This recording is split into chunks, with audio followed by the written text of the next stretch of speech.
A matéria de hoje vai ser sobre distâncias, tempo de reação, distância de reação, distância de travagem, distância de paragem, distância de segurança e vamos dar início à sinalização. Aula número 2.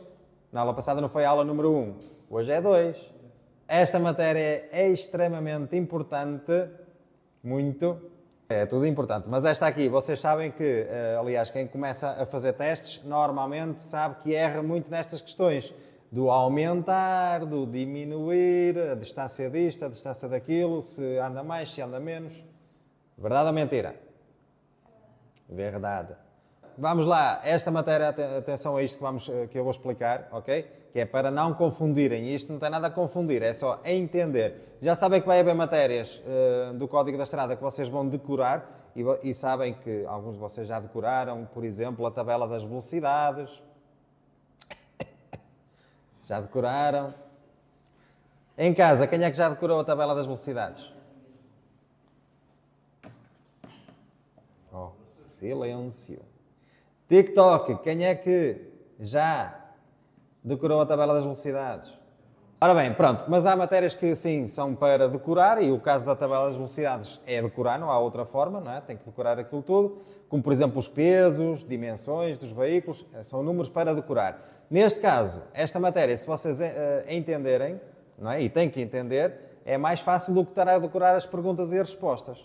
Porque normalmente quando decoram só as perguntas e respostas, depois dá mau resultado, porque decoram daquela forma, se sai uma pergunta com uma resposta diferente, espalham-se ao comprido, não é?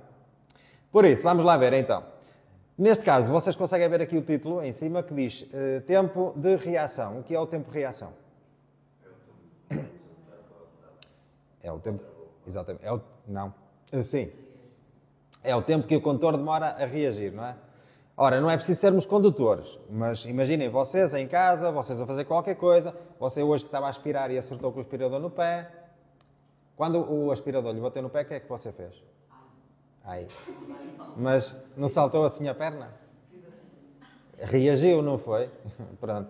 Então, nós normalmente nós reagimos em quanto tempo? Isto é, se tiver, imagina, vocês estão a andar a pé e aparece-vos um obstáculo de repente à frente, vocês param, assustam-se, não é? Então nós reagimos, nós seres humanos reagimos em mais ou menos quanto tempo? Exatamente. Cerca de 1 segundo é o tempo médio, digamos, não é? Claro que há pessoas que demoram menos um bocadinho, há pessoas que demoram mais um bocadinho, mas em média demoramos cerca de 1 segundo. Pronto, então quando se fala em tempo, o tempo de reação é o tempo do condutor, não tem nada a ver com o veículo.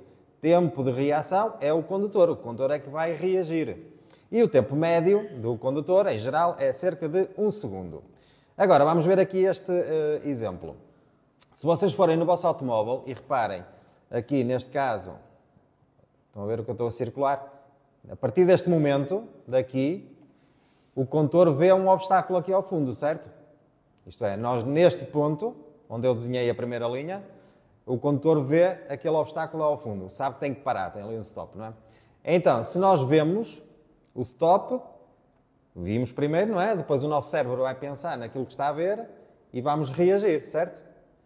Então demorei 1 segundo. A nossa reação foi cerca de 1 segundo. Eu vi, pensei e bota lá o pé ao travão.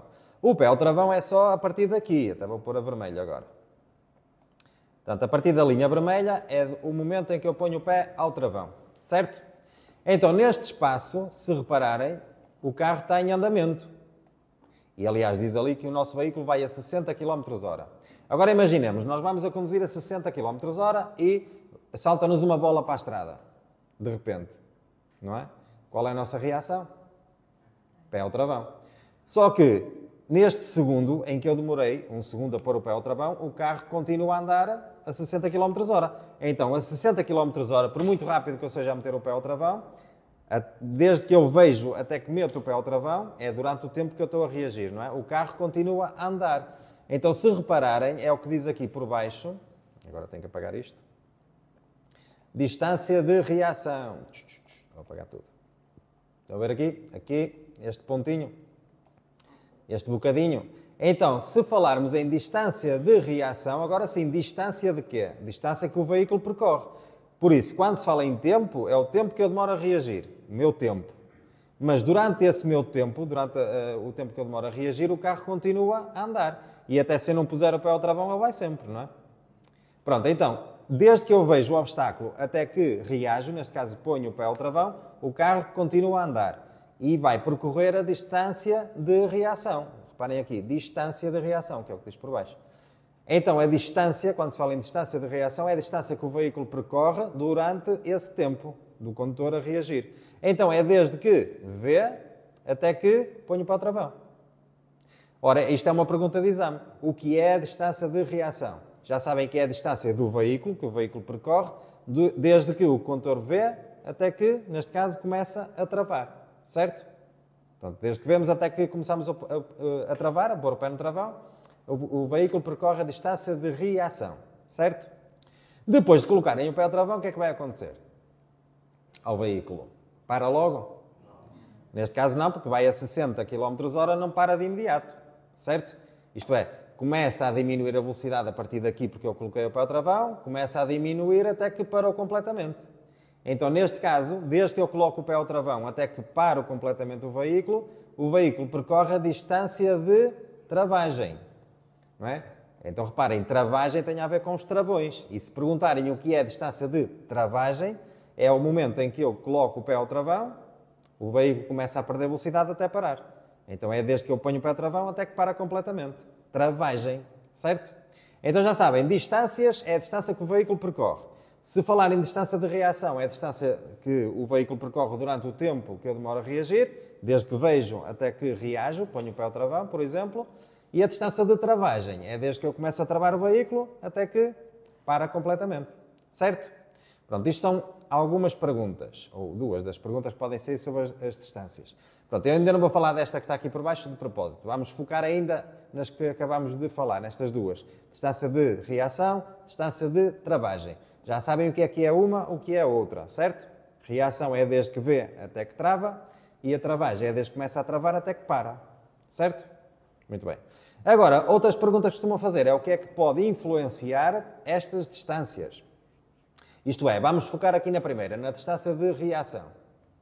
O que é que pode fazer com que esta reação, esta distância, seja maior? Por exemplo, aqui neste exemplo diz que a 60 km/h, se o condutor demorar 1 segundo a reagir, o veículo percorre mais ou menos 17 metros. Não é? Isto se eu demorar 1 segundo. Portanto, 1 segundinho, 17 metros, não é?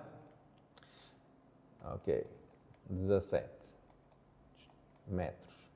Mas se eu demorar 2 segundos a colocar o pé ao travão, o que é que vai acontecer? Hã? Vai aumentar muito. Então, se eu num segundo o veículo percorreu a 60 km/h, o veículo percorreu 17 metros, em 2 segundos... Ora, a matemática outra vez. 24, será? 17 mais 17, meninos? 34. 34. Ai, as calculadoras não estão a funcionar. Então não é? Se em 1 segundo percorreu 17 metros, se eu demoro 2 segundos é o dobro. O dobro de 17 são 34 metros. Isto é, em vez de eu colocar o pé ao travão aqui, vou colocar o pé ao travão no stop. Vai o stop à frente. Entenderam? Isto é, quanto mais tempo eu demorar a colocar o pé ao travão, mais o carro anda, como é lógico. Muito bem, então o que é que pode influenciar esta distância de reação? Isto é, fazer com que ela seja maior. Já perceberam que a distância aumenta se eu demorar mais tempo a reagir. E isso acontece no vosso dia-a-dia, ou não? Por exemplo, agora à noite aposto que estão todos com sono. Estão ou não estão? À partida estão. Quem trabalha durante o dia tem sono à noite, normalmente. E nós, quando estamos com mais sono, demoramos mais tempo a reagir ou menos tempo a reagir? Pois, até em casa, até para nos levantar do sofá para ir para a cama, custa muito. Demoramos para aí 1 hora. Certo ou não é? Isto é, demoramos mais tempo, estamos mais lentos fisicamente, psicologicamente. Então, se estamos mais lentos, demoramos mais tempo. E se demoramos mais tempo a reagir, está ali o problema. Aumenta a distância que o veículo percorre até conseguir parar. Certo? Muito bem. Outra situação que pode... Já vimos que o sono, então, afeta a nossa reação. O que é que pode afetar mais? Já estou a ler aqui no TikTok. Álcool. Muito bem. Isto é, nós, sob o efeito do álcool, claro que ficamos mais lentos, demoramos mais tempo a reagir. Se demoramos mais tempo a reagir, outra situação. que o carro anda muito, não é? Mais, o que é que pode afetar mais a nossa reação? Substâncias psicotrópicas, as drogas, medicamentos, estado psicológico. Estamos chateados, então. Exato, estamos chateados, em baixo, tristes, deprimidos, ou ao contrário, super contentes, super felizes, eufóricos. Às vezes estamos eufóricos, estamos ou não estamos? Quando nos acontece uma coisa mesmo muito, muito, muito boa.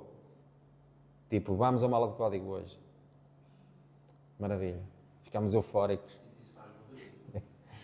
Então, reação. Já sabem que se fala em distância de reação é a distância que o veículo vai percorrer. Essa distância está ligada ao nosso tempo de reação. Quanto mais tempo eu demorar a reagir, mais anda. Mais distância o veículo vai andar. Certo? Então, não esqueçam que esta reação, a nossa reação, nunca vai diminuir, pois não. Porque quando nos apresentam fatores como sonolência, fadiga, álcool, sonolência já disse, substâncias psicotrópicas, o que é que será mais? Medicação, euforia, depressão, não é? Isso é que nos afeta a nós fisicamente ou psicologicamente, certo? Então, se nos afeta, afeta para mais ou para menos? Isto é, para demorar mais tempo ou menos? Para mais. É para mais, não é? Não é para menos, senão éramos o flash. Como eu digo muitas vezes, não é? Isto é, imagina, se o álcool diminuísse o tempo de reação, em vez de eu demorar um segundo, ia demorar milésimas de segundo, era uma maravilha, não era? Andávamos bêbados todos os dias, que era para reagir mais rápido.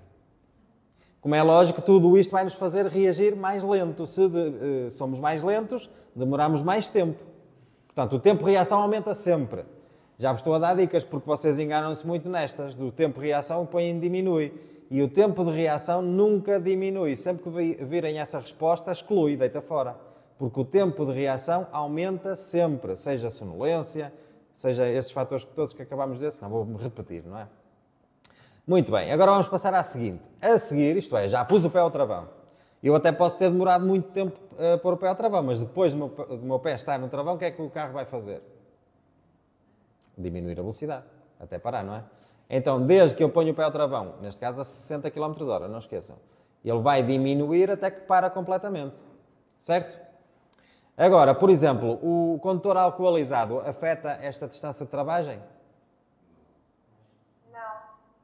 Não. Ó, Dona Fernanda, se você ficar bêbada, o carro não tem culpa, pois não? Isto é, será que nós estamos bêbados e vamos demorar mais tempo a pôr o pé ao travão? Isso é verdade. Mas vai afetar esta primeira parte, a reação. Não é? Afeta isto. Mas depois do nosso pé chegar ao travão, demorei mais tempo, mas carreguei. Depois do meu pé estar a travar, o carro não trava da mesma forma como se você tivesse sóbria. Isto é, a travagem é a mesma. Demorei, foi mais tempo a pôr o pé ao travão. Esse é que foi o problema. Então, na travagem, o que é que pode afetar a travagem? O estado do piso. Isto é, se o piso está molhado, se tem gelo, se não está. O estado dos pneus, se os pneus, por exemplo, estão em bom estado, ou se estão carecas, por exemplo. O sistema de travagem, os travões podem estar a travar mal, não é? A velocidade, claro. Isto é, já não tem a ver com o condutor. A parte da travagem, depois do meu pé chegar ao travão, o carro é que trava, não sou eu. Eu pus o pé no travão, mas quem está a travar é o sistema de travagem. Então, o que vai afetar a travagem do veículo, a parte da travagem, não é o meu estado físico nem psicológico, certo? O que vai afetar a travagem do veículo, vai ser o exterior e a parte do veículo. Seja travões, seja os pneus, seja o piso, não é? Isso é que vai afetar a travagem do veículo. Por isso mesmo é que estas duas distâncias estão separadas. Uma coisa é uma coisa, outra coisa é outra coisa. E se pensarmos na reação, tem a ver com o condutor, aquilo que afeta a nós fisicamente e psicologicamente. Se pensarem na travagem, é o resto, de fora, o veículo ou a via. Ok? Então, às vezes são essas perguntas que saem. Por exemplo, com uma taxa de álcool de 0,8, a distância de travagem do veículo altera, sim ou não? Vamos repetir a pergunta. Com uma taxa de 0,8 gramas no condutor de álcool, a distância de travagem altera? Aumenta? Não. A travagem não. Afeta a reação. Por isso é que aqui tinham que dizer que não. Porque o álcool não afeta a travagem do veículo. O álcool afeta a reação do condutor. Portanto, se perguntar se o condutor com uma taxa de álcool, e esta pergunta normalmente vocês colocam logo sim, porque pensam 0,8 gramas é muito, não é? É. E então põe logo, sim senhor, afeta a distância de travagem. Não, não afeta a travagem, afeta a reação. Não afeta a travagem porque a travagem é parte do veículo, certo? Como outras vezes sai, por exemplo, o piso molhado, não é? O piso está com, se estiver a chover, por exemplo, sabemos que a travagem aumenta. Mas a pergunta é, com o piso molhado, a distância de reação aumenta? Isto é, imaginem, eu estou bem fisicamente e psicologicamente. A minha capacidade para reagir a um obstáculo é a mesma com o piso seco ou com o piso molhado, ou não? Isto é, a minha capacidade física e psicológica, se estiver a chover, vai mudar? A minha capacidade para reagir é a mesma. A resposta à reação é que pode ser diferente. Porquê? Porque o piso está escorregadio. Então é aqui que vocês têm que se concentrar e perceber qual é a pergunta que estão a fazer. Se tem a ver com o condutor ou se tem a ver com a travagem. Isto é, se tem a ver com a reação ou se tem a ver com a travagem do veículo. Entendem? Então, se perguntar o estado do piso, afeta sim, mas é a travagem. A parte da travagem, travões. Se perguntar o álcool, já não afeta a travagem, afeta a reação. Entendem? Então tem que ler 3 vezes, já nem digo 2, ler a pergunta 3 vezes para perceber se está a falar de uma coisa ou se está a falar de outra coisa, que são, por isso é que estão separadas, não é? Agora, porquê é que eu deixei a última distância para o fim? Porque aqui em baixo diz distância de paragem, não é? Já não é travagem, é paragem. E se repararem, a distância de paragem, olhem aqui a barra, é o processo completo, é desde o início até ao fim, isto é desde que eu vejo até que paro completamente. Então a travagem é a soma das outras duas distâncias. A paragem é a soma da reação do condutor mais a travagem do veículo. É tudo junto. Claro que tudo aquilo que nós acabamos de dizer, seja do condutor, seja da travagem do veículo, tudo afeta a distância de paragem. Ok? Pronto, eu estou a dizer isso porquê? Porque normalmente travagem e paragem são parecidas, não é? O termo, não é? A palavra, acaba em agem. Mas travagem, é só pensar nisso. Travagem, travões. É desde que eu começo a travar até que paro completamente. A paragem, aí sim é que é o processo todo. É desde que eu vejo, começo a travar e paro. Ok? Portanto, tudo afeta a paragem do veículo. Isto que nós acabamos de dizer, seja da reação, seja da travagem, tudo afeta a paragem. Certo? Agora, quando estão a falar, ou estão a ver no teste, seja a pergunta do condutor sobre o álcool ou a sonolência ou o que seja, já sabem que isso afeta a nossa reação, ou às vezes, se estiver lá a perguntar se afeta a distância de paragem, aí sim. Porquê? Porque tudo afeta a paragem, não é? A paragem, se é a soma da reação mais a travagem, tudo afeta a paragem, seja do condutor, seja do veículo. Mas, reação, mais uma vez só para repetir e para acabar, reação tem a ver com o condutor e a parte da travagem tem a ver com o veículo. Certo? Aquilo que afeta a travagem do veículo. Agora, falamos na velocidade. A velocidade, claro que é um fator que afeta tudo. Porque quanto maior é a velocidade, maiores são as distâncias todas, não é? Por exemplo, reparem aqui. Ali em cima começa nos 40 km/h. Depois vai aumentando. O primeiro é 40 km/h, em baixo a seguir diz 60 km/h, depois diz 90, depois diz 120, não é? Tem ali os patamares. Se repararem, quanto maior é a velocidade, maiores são as distâncias. Porque se eu for a 40, são mais ou menos 27 metros até eu conseguir parar. Isto é, desde que eu vejo até que paro completamente, são mais ou menos 27 metros. Mas se eu for a 120 a hora, a distância já aumenta para 178 metros, mais ou menos. Isto é, quanto maior é a velocidade, isto é lógico, não é? Quanto maior é a velocidade, maiores são as distâncias todas. Até andarmos a pé. Se eu for devagarinho, não é? Se eu for a correr, custa mais parar. Pronto, a pé não dá muito, mas vamos pensar numa bicicleta. Quem anda de bicicleta, por exemplo, não é? Mesmo que nunca tenha conduzido um automóvel, se andarem de bicicleta já dá para perceber. Se for com muita velocidade é mais difícil de conseguir parar a bicicleta, não é? Vai demorar mais tempo. Pronto, aqui é a mesma coisa, certo? Muito bem, então já sabem, conforme a velocidade aumenta, aumentam as distâncias todas. Certo? Até aqui? Ninguém tem dúvidas? Então podemos dizer que a velocidade acaba por influenciar a distância de paragem. Exatamente. Isto é, no fundo a velocidade afeta todas as distâncias.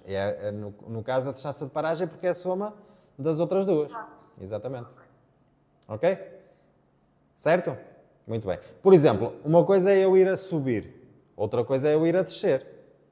Porque a distância de paragem, que é a soma das duas, a distância de paragem, se for numa descida, aumenta. Verdade ou não? Não é? É só pensar nisso. Devido à inércia, não é? O próprio veículo a descer ganha mais velocidade, é mais difícil de conseguir imobilizá-lo. Se for a subir, é mais rápido. Entendem? Muito bem. Agora, para não se enganarem, claro que têm que fazer alguns testes sobre isto, para perceberem o tipo de perguntas que vão saindo. Já sabem que a escolha múltipla, normalmente, quando são os testes que vocês vão fazer, são de escolha múltipla, não é? Então, normalmente, o que é que tem? Tem duas respostas muito parecidas. E é isso que os confunde às vezes, não é? Por isso é que eu digo, leiam uma vez, duas vezes, três vezes, interpretam bem as perguntas e as respostas, que é para quê? Para conseguirem perceber qual é a resposta certa, não é? Muitas das vezes vocês conseguem perceber, uma delas está logo errada, deita logo fora, não é? E depois ficam ali entre duas, têm que ler bem, que é para interpretar as questões. Sim? Muito bem. Agora, continuando, vamos falar na distância de segurança. Sabem o que é a distância de segurança?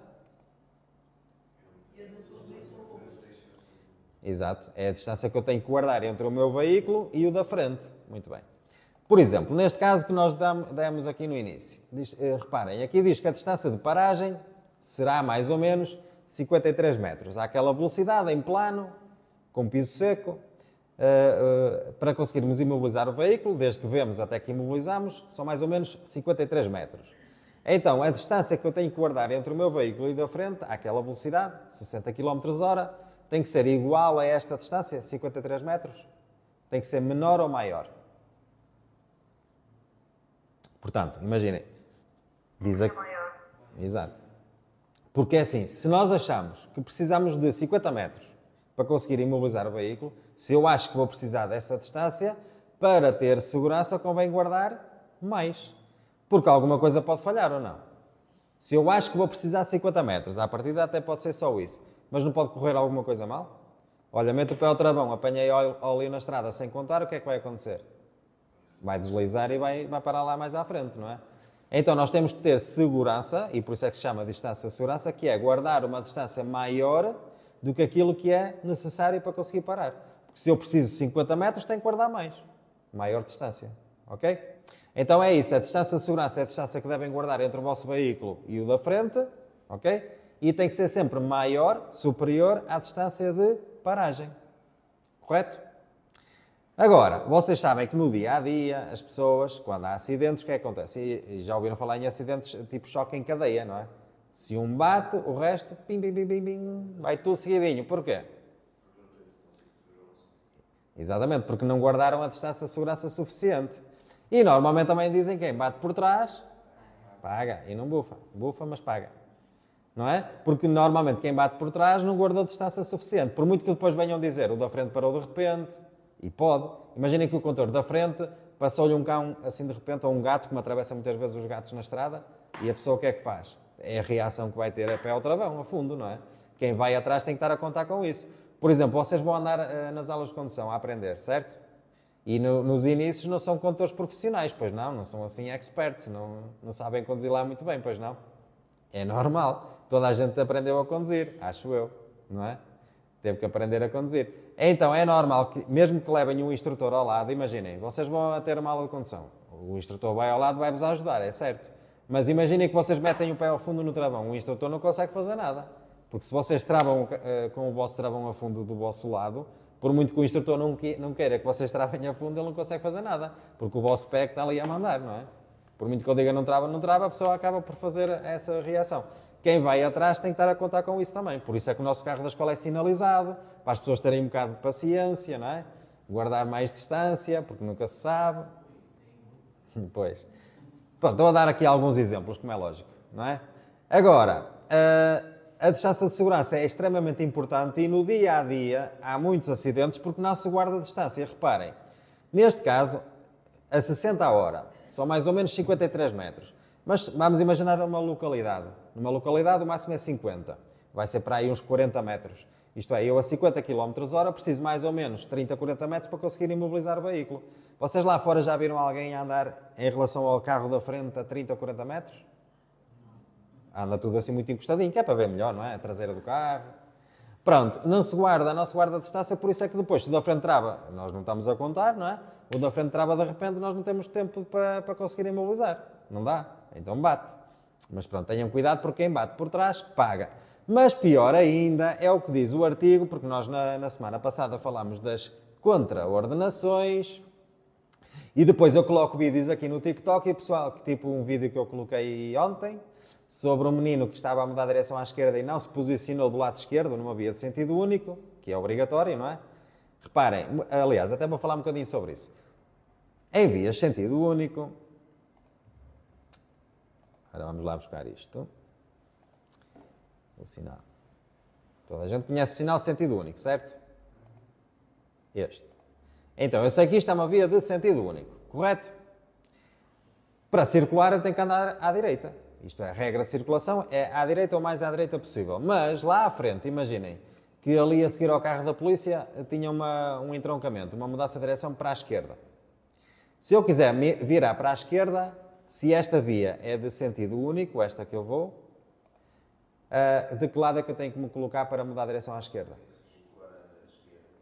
Tenho que ir para este lado, para o lado esquerdo, para conseguir virar lá para a esquerda. Ok? E porquê é que é importante isto? Porque se numa via de dois sentidos, não é? Uma via normal com dois sentidos, eu tenho que me encostar ao eixo, à parte do meio, para depois virar. Claro que não vou para o lado esquerdo, senão estou em contramão, não é? Mas numa via de sentido único, porquê é que vocês acham que é importante nós encostarmos o nosso veículo ao lado esquerdo? Para darmos a informação aos restantes veículos que vamos virar. Sim, isto é, o nosso posicionamento diz muito aos outros onde é que nós vamos.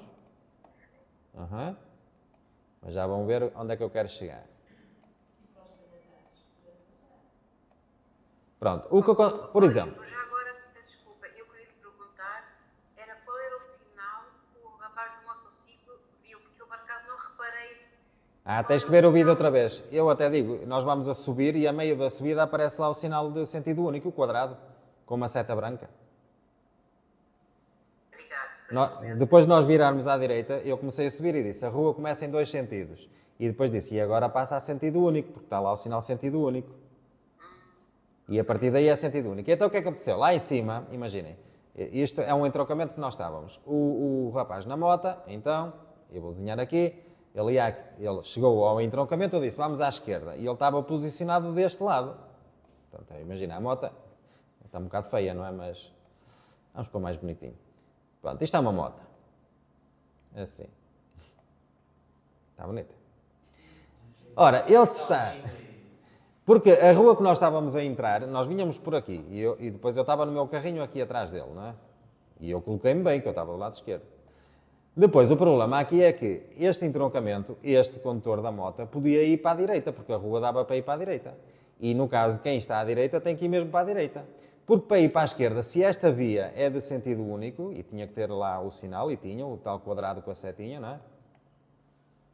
Ok, pronto, sentido único. E ele, neste momento, imaginem, estava colocado do lado direito e virou para a esquerda, certo?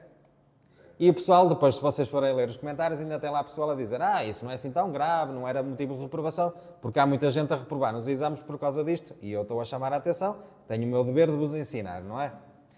Não é ser mauzinho como alguém disse que eu estava a ser mau. Então, eu só estava a explicar ao aluno o que é que ele tinha que fazer, ainda bem que lhe expliquei, porque ele no dia a seguir foi ao exame e passou. Pronto, ele a mudar a direção à esquerda estava colocado do lado direito. Imagina que este carro, que era eu que estava atrás dele, porque eu estava-lhe a dar aula, mas imagina que é um carro qualquer. Não é? Ele está sozinho, já tem carta, está sozinho a andar de moto, e neste caso vem um condutor a cumprir o código, isto é, este azul. Coloca-se do lado esquerdo para mudar a direção à esquerda, e está muito bem. O que é que vai acontecer? O da moto vira ao mesmo tempo. Pum, pum, há ali o acidente. E de quem é a culpa? É o da moto porque estava mal posicionado, não é? Então, as regras de posicionamento são feitas por algum motivo, que é para haver aqui ordem, não é? Porque se está na via da direita e vai virar para a esquerda, corre o risco de estar outro já ali no outro lado a virar também à esquerda e bate-lhe ali assim desta forma. E no caso de uma moto, vai a moto ao chão, não é?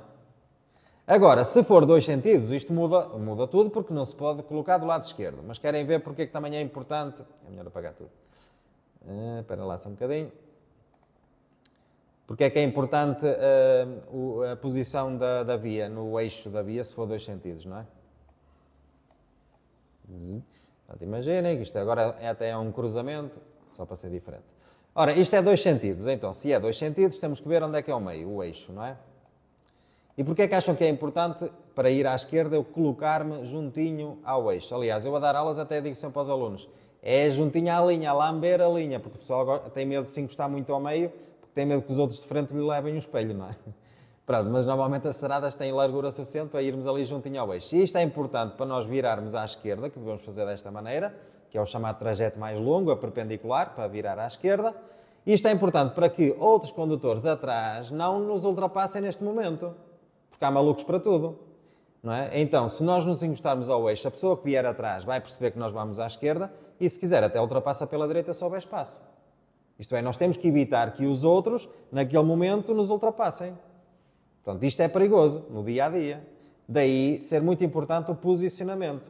Então, não esqueçam, posicionar em vias 2 sentidos é junto ao eixo, mas se for sentido único, e vou desenhar aqui a vermelho, se fosse sentido único já tinha que estar aqui do lado esquerdo. Porquê? Porque se não tem 2 sentidos, só tem um sentido, eu tenho que me colocar do lado esquerdo, para virar à esquerda, até para deixar espaço para o outro se quiser ir em frente. Não é? Quem vai em frente ou quem vai à direita não tem que ficar à nossa espera. Vai pelo outro lado, porque a via só tem um sentido. Ok, pronto. Isto era só para concluir que as regras são importantes. Agora, estava eu a dizer, querem ver, aqui na contraordenação, sobre a distância de segurança. Agora vamos lá às contraordenações graves. Quem se lembra de nós falarmos desta linha?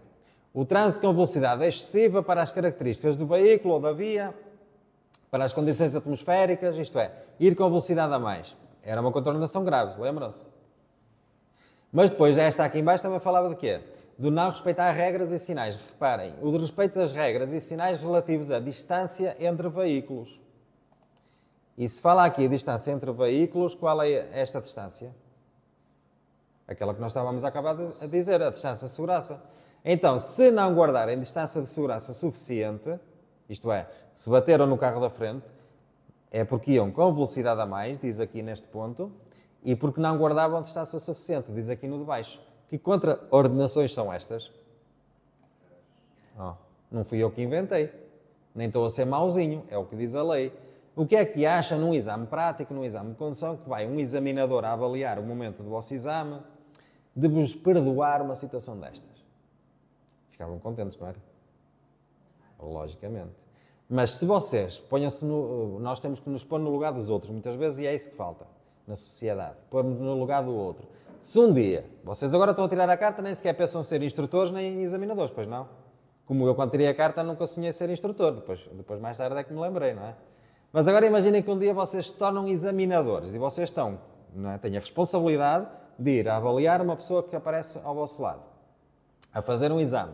E faz uma situação destas, não se coloca corretamente. Aquela pessoa, se vocês lhe passarem a cartinha, não é? A pessoa vai conduzir sozinha. Ora, se no exame fez mal, no dia-a-dia vai fazer o quê? Pior. Não é? Porque se vocês fazem mal no exame, no dia-a-dia fazem pior. Era o que eu acharia, se eu fosse examinador. Então, isto é ser mau? Não, porque a lei diz que vocês, num exame prático, não podem cometer nenhuma sequer, contraordenação grave ou muito grave. Faltas é uma coisa. Falta disto ou falta daquilo, uma coisa que não prejudica ninguém, digamos assim, não é? Diretamente. Agora, situações graves ou muito graves, como é lógico, se está escrito no artigo da lei que é uma contraordenação grave, é por algum motivo. Senão não diziam que era uma contraordenação grave. Se não fosse assim tão perigoso, não era grave. Não é? Não era nada. Entenderam? Portanto, estas coisas são muito importantes e devem ser cumpridas. Agora, já sabemos que no dia-a-dia as pessoas fazem as neiras, mas o nosso dever aqui não é dizer, no dia-a-dia fecha-se os olhos. Nada disso, pelo contrário. Nós temos é que evitar acidentes e eles acontecem por vários motivos, não é?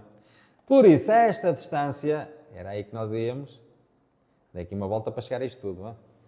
Esta distância é muito importante ser cumprida porque se não guardarem distância de segurança, se bateram no carro da frente, por muito que digam que o da frente é que travou de repente, a culpa é vossa. E se a culpa é vossa e imaginem que vocês têm um acidente nos 3 anos provisórios de carta, verdade? O vosso tempo de provisório é 3 anos. Se têm um acidente e vocês bateram no carro da frente e aparece lá a autoridade, de quem é a culpa? É vossa. E o que é que a autoridade vai fazer? Vai autuar, não é? E caindo no sistema informático do IMT, esta contraordenação que é vossa é grave. Quantas graves é que vocês podem ter para não perder a carta? Uma. Para não perder a carta. Porque se tiverem duas contraordenações graves no período provisório, nos 3 anos, a segunda fica diretamente sem carta. E não há brincadeira, é que fica mesmo sem ela. Automaticamente. Certo? Portanto, ao serem autuados, ao serem condenados por 2 contraordenações graves ou uma muito grave, ficam sem carta. Certo? Por isso, no dia-a-dia, se batem uma vez, batem a segunda, foram autuados, claro que, vamos imaginar, bateram, mas ninguém viu, ou melhor, não chamaram a autoridade, ainda tiveram sorte, não é? Mas se a autoridade é chamada ao local, não tem sorte nenhuma, porque à primeira ainda há um perdão, à segunda grave já não há perdão nenhum, ficam sem carta.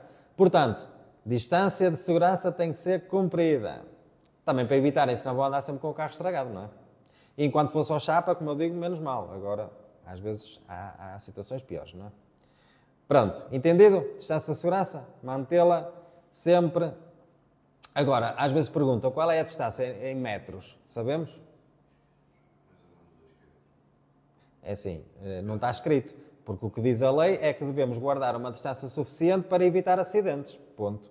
Não é? Em geral é isto. É guardar uma distância suficiente para evitar acidentes. E claro que somos nós, condutores, que vamos avaliar essa distância. Mais ou menos. Não é? Nós, depois, conforme a velocidade, conforme o estado do piso, conforme aqueles fatores todos que acabámos de dizer, nós, com a experiência, é que vamos calculando e vamos imaginando mais ou menos o espaço que precisamos. Não é? Agora, eu também costumo dar uma dica no dia-a-dia, quando andarem lá fora a conduzir. Por exemplo, imaginem, nós estamos dentro de uma localidade, o limite máximo de velocidade é 50. Então, se vamos a 50 km/h, eu costumo dar, porque no livro, vocês até se forem ler, aquilo fala em segundos, mas segundos às vezes a pessoa fica sem perceber, isto é, eu preciso de 2 segundos entre o meu veículo e o da frente. Mas isso era nós imaginarmos o ponto A e o ponto B, o carro, o nosso veículo em andamento, a chegar do ponto A ao ponto B demora 2 segundos. Mas aqui fica um bocado confuso, não é? Na hora uma pessoa está a pensar segundos, espaço, faz ali muita confusão. Então, a dica que eu costumo dar, isto na prática, não é o que está escrito no código, é uma dica para vocês depois lá fora perceberem melhor. É guardarem um espaço entre o vosso veículo e da frente que caibam alguns veículos entre os vossos dois. Imaginem, entre o meu carro e aquele Jeep ali à frente, se eu estivesse aqui, neste ponto, onde está o cinzento, nesta parte, entre o meu e o da frente, quantos é que cabiam? Ora, 1, 2, uns 3, não era? Pronto, mas eu até costumo dizer, dentro das localidades, com a velocidade permitida, guardamos um espaço que cabam mais ou menos 2 veículos à nossa frente. Quando eu falo 2 veículos, são 2 automóveis normais, não é? Não estou a falar em 2 smarts. 2, assim, grandinhos. Ok? Portanto, aliás, dá para ver por estes aqui estacionados. Ó. 1, 2, ainda cabia mais outro ali à frente, ou outros, pronto. Mas se nós guardarmos pelo menos um espaço que cabam pelo menos 2 carros à nossa frente, certo? Estamos com uma distância mais ou menos segura. Mas numa autoestrada, se eu vou a 120, eu tinha que guardar, a 120, eu tinha que guardar entre o meu veículo e o da frente um espaço que coubesse em quantos carros? Se numa localidade que eu vou a 50 tinha que haver 2, na autoestrada que a velocidade é 120, para uns 5, exatamente, para uns 5 ou 6, não é? Isto é, eu tinha que imaginar um espaço livre entre o meu carro e o da frente que coubessem outros 5 ou 6 carros à minha frente, até ao outro. Alguém faz isso no dia-a-dia? Não, mas era o que devíamos, certo? Portanto, é essa a distância de segurança. Depois, esta aqui que estão a ver na imagem, tem a ver com a distância lateral, porque para os lados também é importante, não é? Senão lá vão um espelho, já lá vai tudo. Então, distância lateral, também devem guardar uma distância lateral suficiente para evitar acidentes, certo?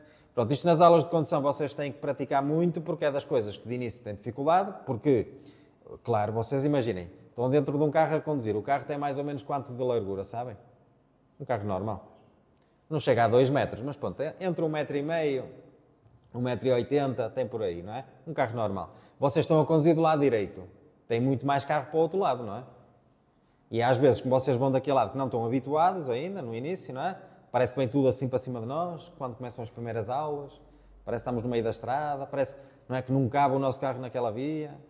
E é só pensar, se cabe um caminhão na via, o nosso ligeirinho também cabe, não é verdade? Pronto, mas de início dá essa sensação, parece que estamos a ocupar muito espaço, parece que os outros vêm para cima de nós, por isso é que é preciso praticar por causa da nossa visão. O nosso campo de visão vai se habituando à situação, não é? E mesmo a distância lateral, porque nós, no início, quando estamos demasiado preocupados e tudo mais, a nossa visão afunila, só vemos para a frente, não é? Assim, parece que temos palas. Só se vê assim. E depois tentam olhar assim para o capô, para ver se... hoje em dia nem se vê o capô dos carros, não é? Devido à aerodinâmica e ao design. Mas pronto, antigamente sim, tínhamos os carros assim com os capôs muito compridos, via-se bem, não é? Agora não, eles são assim mais curvados, não é? Por causa disso. Mas quero dizer que de início é normal, tentam olhar muito assim. Aliás, quem aprendeu a andar de bicicleta e ainda se lembra de aprender a andar de bicicleta? No início olhavam para onde? Para a roda, e o que é que acontecia? Não é? E uma pessoa dizia, para andar tens que olhar em frente, não olhes para a roda. No carro é a mesma coisa, não tem que olhar para o capô, tem que olhar lá para o fundo, sempre o mais longe possível. E quanto mais longe possível, melhor, porque a nossa visão adapta-se. E se nós focarmos demasiado para baixo, para o capô do carro, no caso, vemos menos, não é? Então, claro, só estão focados ali, lá vai o espelho, bateu, nem deu conta. Entendem? Pronto, é isso que tem que praticar. Agora, no dia-a-dia, claro, mesmo com experiência, às vezes acontecem azares porque não guardamos distância suficiente entre os outros, não é? Depois, uma questão que sai muito agora nos testes, que também foi alterado no código há algum tempo atrás, é a distância que devem manter entre o vosso automóvel, o vosso veículo, e os veículos de duas rodas, nomeadamente os ciclistas, bicicletas, velocípedes. E diz a lei agora, e isto tem a ver com os velocípedes e peões também, devem guardar uma distância de pelo menos 1,5 m deles. Isto é, para ultrapassar uma bicicleta, não é ultrapassar assim lado a lado, quase encostado à bicicleta e deita lá abaixo. Tem que guardar uma distância de pelo menos 1,5 m. E como eu disse, um carro normal, um ligeiro normal, tem mais ou menos 1,5 m, 1,80 m. Por isso, no fundo, é deixar um espaço que caiba outro veículo ali no meio, entre vocês e a bicicleta. Certo? Também no dia-a-dia ninguém faz isso. Verdade ou mentira? Quer dizer, vocês não, porque ainda não conduzem, mas já viram. Está bem? Não se esqueçam dessa do 1,5 m que costuma sair no teste. Nos testes. Muito bem. Até aqui. Ficou tudo percebido? Das distâncias? Pronto. Agora, não pensem que isto não é importante. Eu já vos chamei a atenção das contraordenações. É que não guardar distância suficiente, a contraordenação é grave e ainda por cima passa a ser muito grave se for numa autoestrada. Que eu esqueci-me de mencionar isso. Isto é, não guardar distâncias na autoestrada suficientes, a contraordenação é muito grave. Correto? Que é o que diz na lei. Portanto, isto é importante, não é só porque sim. Não é só porque eu estou aqui a tentar gastar o meu tempo. Percebido? Agora, vamos dar início à sinalização. Que é para começarmos noutra onda. Outra coisa que também vocês não acham assim que é muito importante. Sinais. Quem é que estuda os sinais em casa? Quem é que lê a sinalização? Jesus. O silêncio diz tudo. Ó, ministro do TikTok, safem-me vocês. Quem é que lê os sinais? Quem anda a estudar os sinais?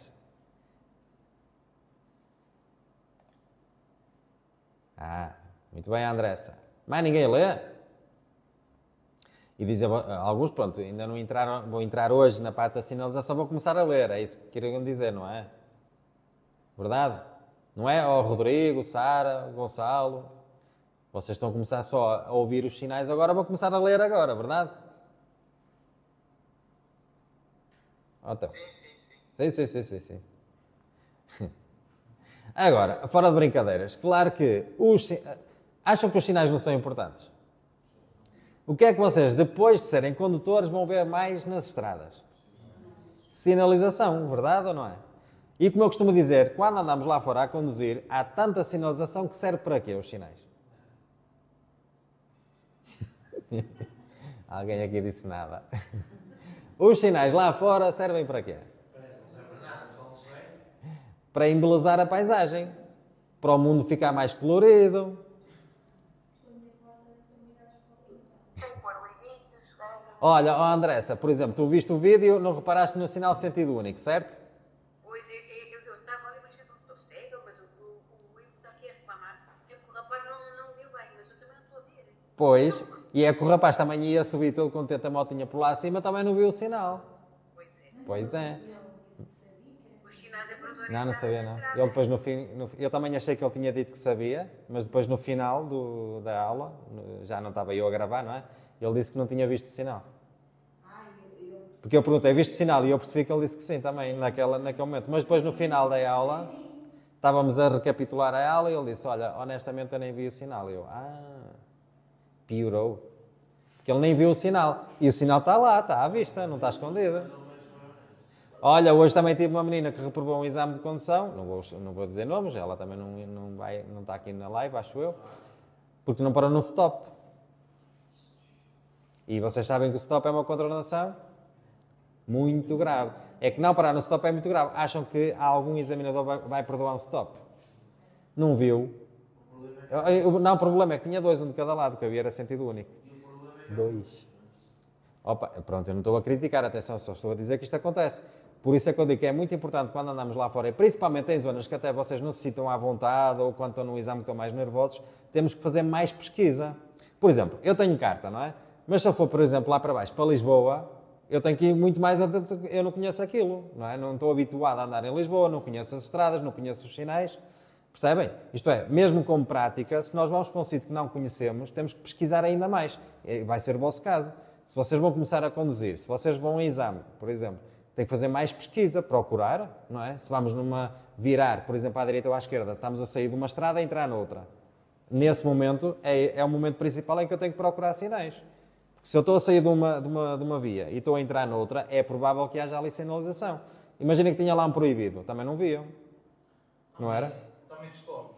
Se vis os carros todos a vir e tu no sentido oposto. Sim.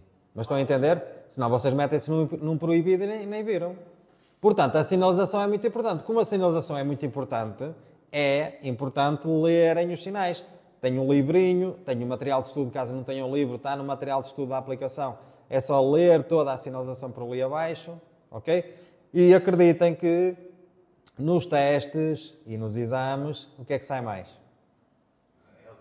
Sinalização. Não, mas sinais sai bastante, como é lógico. Então, se é o que temos mais lá fora, é o que vai sair mais também. Certo? Portanto, quanto melhor dominarem o tema dos sinais, ótimo para vocês. São muitas perguntas que deixam de errar. E depois, o que acontece, e eu sei isso porque vejo os meus alunos, infelizmente, quando reprovam, vou ver a folhinha da reprovação, sinais. Perigo, proibição, é o que erram mais. Verdade? É. Eu sei que é. Agora, aqui da sinalização, estou a mostrar esta piramidezinha. O que é isto? Aliás, está ali em cima. A chamada hierarquia da sinalização. Portanto, é um termo que não estamos tão habituados a falar no dia-a-dia, mas isto é importante sabermos e percebermos para que é que serve uma hierarquia. Rafaela, só vi agora a tua mensagem. Eu estava a ler agora aqui, não tinha lido. Uma hierarquia. Como eu costumo dizer, em vossa casa, existe uma hierarquia ou não? Isto é, quem é que manda mais? Quem tiver, olha... Existem regras. Exato.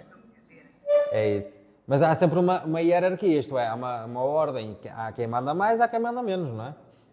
Numa empresa, por exemplo, não é? Há uma hierarquia. Como é lógico, não é?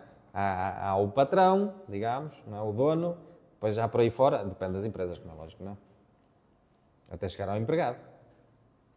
Pronto, é essa a hierarquia. Na sinalização vai acontecer exatamente igual. Isto é, nós temos que saber a ordem da sinalização, por isso é que ela está aqui, a ordem da hierarquia entre as prescrições. Isto é, no fundo é isto, é uns sinais mandam mais que outros. E vão perceber porque é que isto vai ser importante. Então vamos lá ver. A hierarquia da sinalização começa, como é lógico, lá por cima pelo senhor agente, porque as ordens do agente prevalecem sobre tudo o resto. Por exemplo, está verde no semáforo, mas se estiver lá o agente a mandar parar, quem manda? A hora tem que parar. Por muito que esteja verde no semáforo, se o agente está a mandar parar, a ordem do agente prevalece. Portanto, o agente está em primeiro lugar, essa ninguém duvidava. Depois, em segundo lugar, temos os sinais temporários. Isto é, aqueles sinais que têm um fundo amarelo. Estes, se abrisse. Não é? Isto é, temporariamente, tem lá esta sinalização, assim com fundo amarelinho. Pronto, dá para perceber que são sinais temporários por causa da cor que tem, não é? Então, temporariamente, são estes sinais que prevalecem naquele local, não os outros. Entenderam? Portanto, temporariamente, por algum motivo, estes é que estão lá e prevalecem. Depois, em terceiro lugar, temos os de mensagem variável. Também conhecem perfeitamente que hoje em dia vemos na parte de cima das vias, não é? E é uma das perguntas de exame já agora. A sinalização de mensagem variável é colocada em que parte da via? Apenas na parte superior, na parte de cima das vias, ou do lado direito? Qual é a resposta? Sim. Muito bem. Estão atentos. Na parte superior das vias. E, como o nome indica, a mensagem que aparece ali varia. É variável, não é? Varia porquê? Não é sempre a mesma. Pois, depende do que queiram transmitir, não é? Então, eles estão em terceiro lugar porquê? Porque... Será que estes sinais podem proibir o condutor? Será que podem obrigar? Então, reparem no nome. Mensagem variável. Quer dizer o quê? A mensagem que aparece ali varia. E pode tudo. Pode indicar proibições. O que é que estão a dizer aqueles naquele momento? Limites de velocidade impostos nas vias. Por exemplo, se não tivessem estes sinais aqui em cima, esta ponte, quem é de Lisboa conhece, não é? Oh, Andressa, que ponte é esta? É a nossa nova ponte debaixo da cama. Também já não é assim tão nova, Quer dizer, pois. mas é mais recente. É a Vasco da Gama, exatamente. Então, no caso, a Vasco da Gama é uma autoestrada, passa ali uma autoestrada, certo? Tirando a parte de cima dos sinais agora, qual é o limite máximo de velocidade numa autoestrada? 120, mas neste caso, que limites é que eles estão a impor? Na via da direita, o máximo de 80, nas outras duas, 90. Ok? Então, neste caso, não prevalece a velocidade da autoestrada, prevalece a velocidade que está ali, naqueles sinais. E podem proibir, podem indicar, por exemplo, que é proibido circular na via da esquerda, podem qualquer coisa. Por isso é que se chama mensagem variável. Então, esta pergunta costuma sair, se esta sinalização pode proibir, se pode indicar alguma proibição, se pode indicar alguma obrigação, e tem que dizer que sim, porque eles podem tudo. Por isso é que estão em terceiro lugar na hierarquia. Estão acima dos outros, porque estes mandam mais que os outros que existam. Por muito que vejam aqui por baixo um sinal de proibição, um sinal vertical, o que manda é aquele de cima. Entenderam? Depois, temos a seguir o quê? Os verticais, desculpem, os luminosos. Portanto, em quarto lugar temos os semáforos, sinais luminosos. Depois, em quinto lugar, temos os verticais todos, os painéis gráficos, não é? Depois é que temos as marcas rodoviárias em sexto lugar. E por último, tirando a parte da sinalização, temos as regras. Por isso é que sabemos que cumprimos as regras quando não existem sinais. Ou melhor, os sinais mandam mais que as regras. Se houver sinalização, indicar o contrário. Entendem? Por exemplo, naquela situação da via de sentido único, eu disse que éramos obrigados para virar à esquerda, a encostar do lado esquerdo. Mas se houvesse lá um sinal a dizer que tinha que ir pelo lado direito, quem é que mandava? O sinal. Entenderam? Muito bem. Isto depois vai ser importante no dia-a-dia, porquê? Porque, por exemplo, acontece muitas vezes terem uma situação deste género.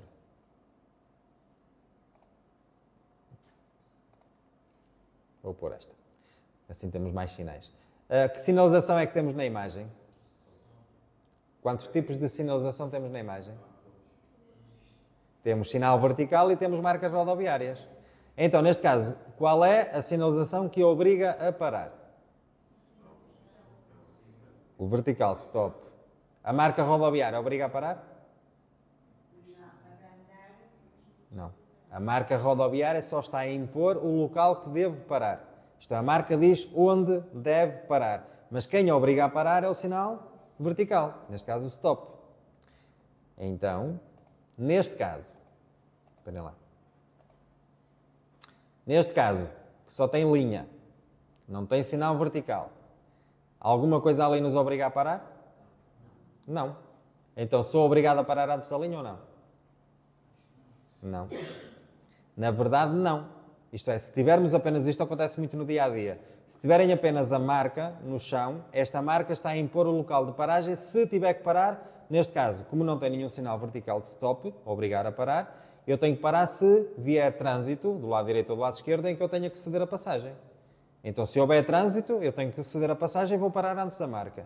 Mas se não vier trânsito, não tem nenhum sinal vertical para obrigar-me a parar, se não vier trânsito nenhum, eu abrandei, não vem ninguém, sigo. Eu sei que isto parece confuso porque está ali escrito stop no chão, mas é só para perceberem, e atenção que isto é código da estrada. Na dúvida, na prática, se tiverem na dúvida se deve parar ou não, mais vale parar, não é? Porque parar não é asneira, neste caso. Mas pelo código da estrada, o que obriga a parar é esta situação aqui. Esta sim, porque o sinal vertical está lá e este sinal vertical obriga a parar. E a linha, a marca, está a indicar onde é que devem parar, certo? Mas se tiverem apenas a marca rodoviária, não somos obrigados a parar. Eu posso abrandar, não vindo ninguém, sigo. Querem ver que vocês não se enganam nesta? Por exemplo, nesta imagem, esqueçam ali o senhor agente. Vou deitá-la abaixo. Não está aqui ninguém. Certo? Neste caso, eu quero seguir em frente. Qual é a via que devo circular? Para seguir em frente. A da direita, não é? Porque a da esquerda, aquela ali, é só para virar à esquerda. Está ali a seta. Então, eu quero seguir em frente. Qual é a cor que está no semáforo para eu seguir em frente? Ok. Eu paro antes da marca? Está ali a marca na mesma, só não diz stop. Mas está lá uma marca. Então, a marca obriga-me a parar? Não. A marca está ali, caso esteja vermelho, o vermelho obriga a parar. E a marca diz que é ali que tem que parar. Então, a marca rodoviária impõe o local de paragem. E lá está, pela hierarquia, também já perceberam que quem manda é o superior, neste caso. Outra coisa que também acontece muito no dia-a-dia é terem uns semáforos, como tenho agora este, e ao lado do semáforo ter um sinal de stop. Pronto, façam de conta que eu vou desenhar um stop bonito, está bem? E está. Stop. Isso. Ora, temos ali um stop, dá para ver aqui no TikTok? Dá, perfeitamente. Então, temos o sinal vertical, stop, e temos o sinal luminoso verde. O que é que vocês faziam nesta situação? Esqueçam o agente. Eu quero seguir em frente. Chegam ali, verde, mas depois de repente, aí tem um stop. Agora o que é que eu faço? Parei. Porque está stop. Vocês não estão atentos ao que eu estou a dizer.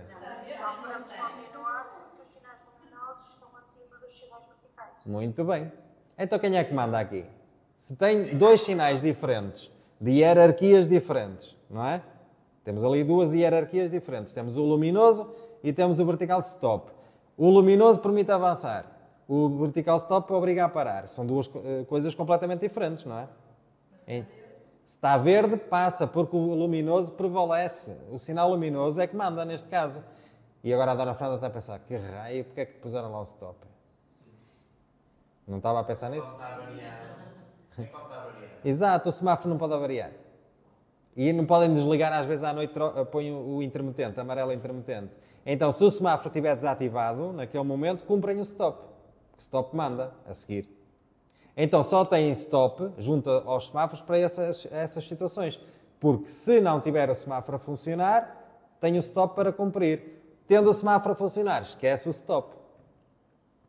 Senão até era perigoso, não é? Imagina, vou por aqui fora, paro de repente, o condutor que vem atrás não está a contar, porque esse condutor sabia como é que cumprem os sinais, não é? Não estava à espera da vossa paragem e leva-vos à frente. Entenderam? E não venham dizer que quem bate por trás paga. Que a culpa neste caso era vossa, que vocês a pararam de repente. Ok? Entendido a hierarquia? E neste caso em concreto desta imagem, reparem. Está verde, mas está aqui o senhor agente. E o agente está assim. Então está-nos a obrigar a parar, não está? Então, por muito que esteja verde, o agente manda. Mas nesta ninguém se enganava, não é? Nesta tinham a certeza que o agente manda parar. Pronto, agora já sabem então que acontece muito no dia-a-dia terem stops ou sinais de cedência de passagem junto aos semáforos, não é? E porquê? Porque se o semáforo estiver desativado ou até avariado, tem o sinal vertical para cumprir. Mas se tiver o luminoso a funcionar, é o luminoso que manda, porque na hierarquia é o que diz. não é? O luminoso está acima do vertical. Ok? Portanto, por isso é que é muito importante perceberem a hierarquia, quem manda. Ok? Sou eu. Agora, outra pergunta que costuma sair sobre a hierarquia é a ordem. Isto é, vocês têm que escolher uma resposta e normalmente pergunta qual a ordem da hierarquia ou, de outra forma, como eu vou perguntar a seguir. Mas se perguntarem a ordem da hierarquia, na resposta não tem estes sinais todos, estes tipos todos, têm só 3. Podem ter, por exemplo, marcas rodoviárias, luminoso, vertical, assim seguidinho. Estava certa esta resposta? Marca rodoviária, luminoso, vertical. Não, porque está a começar mal, não é? A marca rodoviária não está acima dos outros. Portanto, esta resposta estava errada. Isto é, vocês têm que encontrar uma resposta que diga, por exemplo, luminoso, vertical, marcas rodoviárias. Esta ordem está certa. Ok? Como podia começar agente, temporários, mensagem variável. Estão a entender? Portanto, vocês têm que saber estes todos, da 1 até à 6, já sabem que em baixo é regras, mas agente, temporários, mensagem variável, luminosos, verticais e marcas rodoviárias, vocês têm que saber esta ordem direitinha. Depois é procurar a resposta que tenha o seguimento certo. Entendido? Outra coisa que costuma também perguntar é os sinais verticais prevalecem sobre os sinais de mensagem variável, por exemplo. Não é? Estou a perguntar se o sinal vertical prevalece sobre os sinais de mensagem variável. Certo ou errado? Errado, porque o mensagem variável é que prevalece. A mensagem variável está acima dos verticais. Portanto, prevalecer é estar acima de, não é? Portanto, e é o contrário. Ok? Nunca mexeram estas perguntas? Elas saem bastantes vezes, não é? Pronto, então, já sabem que, neste caso, vamos falar mais especificamente de toda a sinalização a partir da próxima aula, ok? Hoje é só para perceberem o início da sinalização. Agora, hoje é quinta-feira, até à próxima terça-feira, a aula da noite, até à próxima terça-feira tem uns dias para quê? Para estudar. Não é para fazer testes, é para estudar os sinais. Isto é também fazer testes. Também podem fazer testes. Mas eu quero que vocês, quem tem livro manual, físico, ou quem não tem livro, não diga que não tem livro. Tem na aplicação, tem material de estudo, tem lá toda a sinalização, tudo. E devem ver todos os sinais, desde o agente até às marcas rodoviárias. Ora, quantos dias são? Hoje é quinta, amanhã sexta, sábado, domingo, segunda, 4 dias. 1, 2, 3, 4. Pronto, ia só até aos sinais. Não, terça-feira ainda dava tempo, não é? Já estava quase no fim. Mas pronto, estou a exagerar porque vocês em 4 dias conseguem ver os sinais todos, desde o agente até lá abaixo. Não custa assim tanto.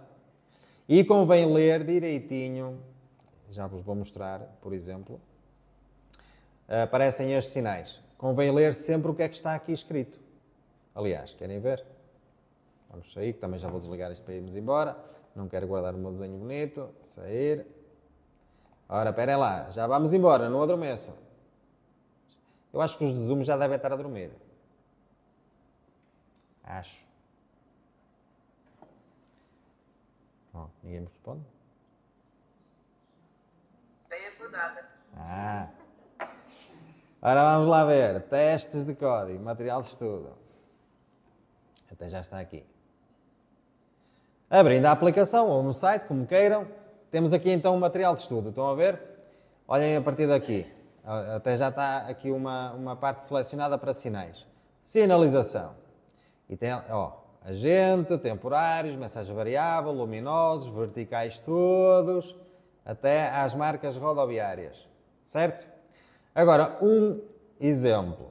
Quando estão a ler os sinais verticais, vocês normalmente, se lerem, porque às vezes nem leem, e esse é que é o problema, não é? Quem estuda e deve estudar os sinais, não sejam preguiçosos e não leiam só o que está ali escrito a negrito. Por exemplo, no primeiro sinal, curva à direita. E pronto, passa logo para o de baixo. Curva à esquerda, maravilha. Curva à direita, curva à esquerda, não tem mais nada para saber, não é? Agora, vocês acham que o pessoal escreveu aqui um textozinho por baixo para quê? Isto é, por baixo de cada sinal tem um nome. Não é? O significado do sinal está ali, curva à direita por acaso, está ali escrito. Mas depois escreveram para ali mais um textozinho. E todos eles, se repararem, têm sempre um textozinho por baixo. Acham que este textozinho não é importante?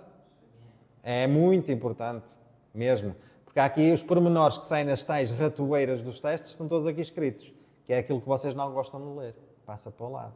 Só gostam de ler o que está a negrito, não é? Ali escurinho. Mas, por exemplo, tem que ler tudo o que está aqui por baixo, tudo, direitinho. Sim? Em todos os sinais tem que fazer isto.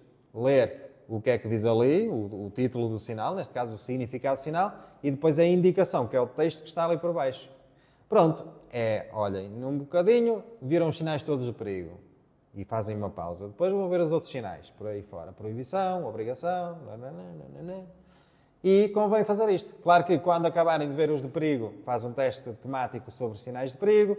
Quando acabarem de ver os sinais de proibição, faz um teste temático sobre os sinais de proibição, ou mais, que é para perceberem bem a matéria. Entendido? E não esqueçam que as maiores causas de reprovação do código é na sinalização. Erram nos sinais e depois não percebem porquê, porque os sinais são fáceis, que é a resposta que me dá. Uma pergunta rápida. Diz. Este site que tu entraste agora, eu tenho que pôr no Google. Sim. É o nosso. Eu achei isso no iPad. Pronto, tens a aplicação instalada, não é? Tem a aplicação. Pronto, mas além da aplicação nós temos o site. É só entrar no site, testesdecódigo.pt, escreves no Google testes de código, aparece logo isto. Ok? Não é a mesma coisa que a aplicação, isto é, não tem todas as funcionalidades da aplicação, mas tens os testes e tens o material de estudo que aqui consegues ver maior, não é? No monitor de um computador. Pronto, é só essa a vantagem. Claro que a aplicação é mais completa, tem mais coisas, não é? Tem lá o vosso perfil, a vossa conta premium, se forem premiums. Aqui é mais para o estudo, ok? Muito bem. Obrigada. De nada. Olha, mas estão a ver, tenho aqui a matéria toda assim para estudar, ó, tudo resumidinho. Querem mais? Papinha aqui toda feita. E vocês não aproveitam. Quem não tem livro, que muitas vezes dizem, não vi os sinais que eu não tenho livro. Deviam ter, porque se estão a estudar código, deviam ter um livro, não é? Se não tem livro, Andressa, para a semana. Se não tem livro, tenho aqui. Está bem. Estão a ver? Está aqui tudo. Não há desculpa. Vamos embora. Bem, meninos TikTok, adeus. Até amanhã às 18 horas na aplicação. Tchau.